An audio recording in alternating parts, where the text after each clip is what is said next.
మహాదేవుడును మన రక్షకుడైన యేసుక్రీస్తు ప్రభువారి అత్యున్నతమైన నామంలో లైఫ్ చర్చ్ వైజాగ్ నుంచి మీకు శుభములు తెలియజేస్తా ఉన్నాను.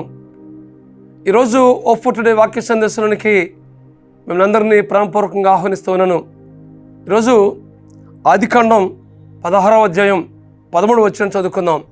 ఆదికాండం 16వ అధ్యాయం 13వ వచనం చదువుకుందాం. చూచుచున్న దేవుడువు నీవే అను పేరు తనతో మాట్లాడిన యెహోవాకు పెట్టెను. హాగరు చూచుచున్న దేవుడువు నీవే అని యెహోవాకు పేరు పెట్టింది. ఈ హాగరు ఐగుప్తీయురాలు, అబ్రాము సారాయికి దాసి. ఇది ఏ సందర్భంలో చూచుచున్న దేవుడు నీవే అని చెప్తుందంటే,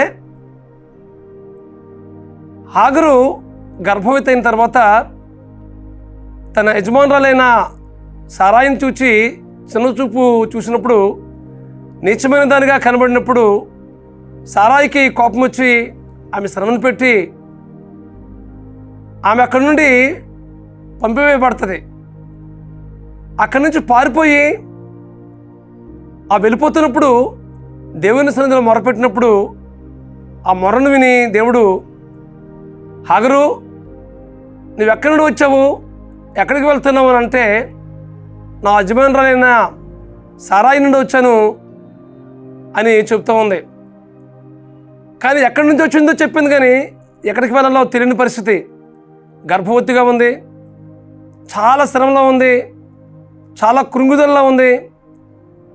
ఎందుకోసమేనంటే ఎక్కడికి వెళ్ళాలో దిక్కులేని స్థితిలో ఉంది.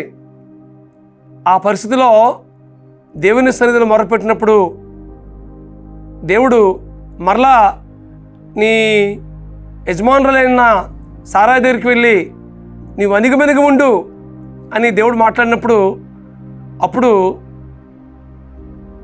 మాట్లాడుతుంటే దేవునితో మాట్లాడుతుంది, నువ్వు చూచుచున్న దేవుడువు నీవే అంటుంది. అబ్రాము సారాయి ఇంట్లో ఒక దాసిగా ఉన్న ఈమె చాలా ప్రార్థన పరురాలుగా దేవునితో మాట్లాడే ఉన్నతమైన అనుభవాలను కనిపించబడినట్లుగా దేవుని వాక్యంలో చూస్తున్నాం.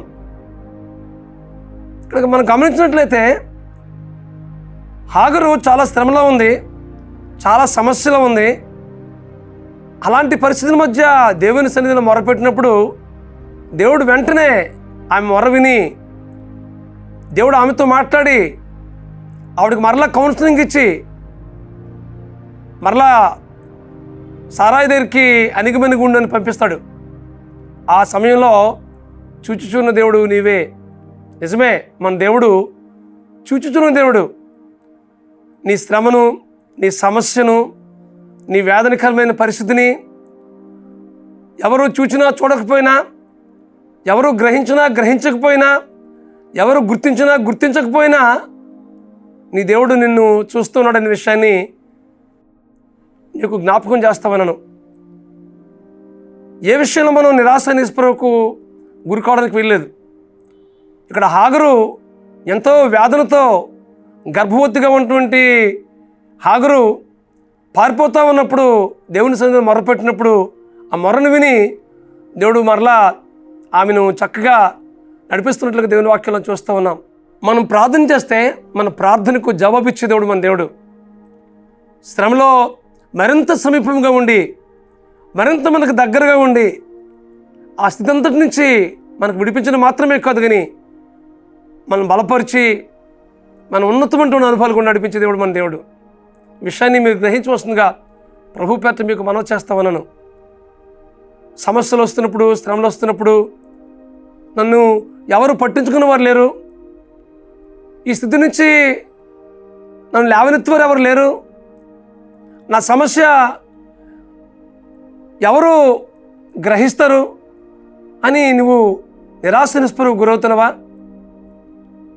నీ శ్రమ నుంచి, నీ సమస్య నుంచి, నీ ప్రతికూలత నుంచి విడిపించే దేవుడు నీకున్నాడనే విషయాన్ని ప్రభు పేరిట మీకు జ్ఞాపకం చేస్తామన్నాను. మనం మొర పెడితే చాలు, మన ప్రార్థన చేస్తే చాలు, మన ప్రార్థన ఆలకించే దేవుడు మన దేవుడు. అంత మాత్రమే కాదు, కానీ ఆ ప్రార్థన ఆలకించి ప్రార్థనకు జవాబిచ్చి నీకు ఉన్నతమైనటువంటి స్థితిని నడిపించే దేవుడు నీ దేవుడు. చాలాసార్లు మానసికమైనటువంటి ఆందోళనకు గురవుతున్నప్పుడు, సమస్యలకి నెట్టివేయబడుతున్నప్పుడు, నిరాశ నిస్పృహకు గురవుతున్నప్పుడు దేవుని సన్నిధిని మర్చిపోకూడదని ప్రభు పేరట మీకు మనవి చేస్తున్నాను.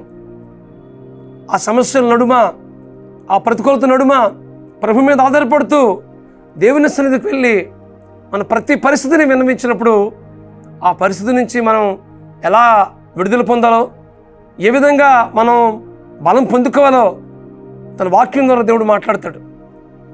మిమ్మల్ని ఆదరిస్తాడు, మిమ్మల్ని బలపరుస్తాడు అనే విషయాన్ని జ్ఞాపకం చేస్తామన్నాను.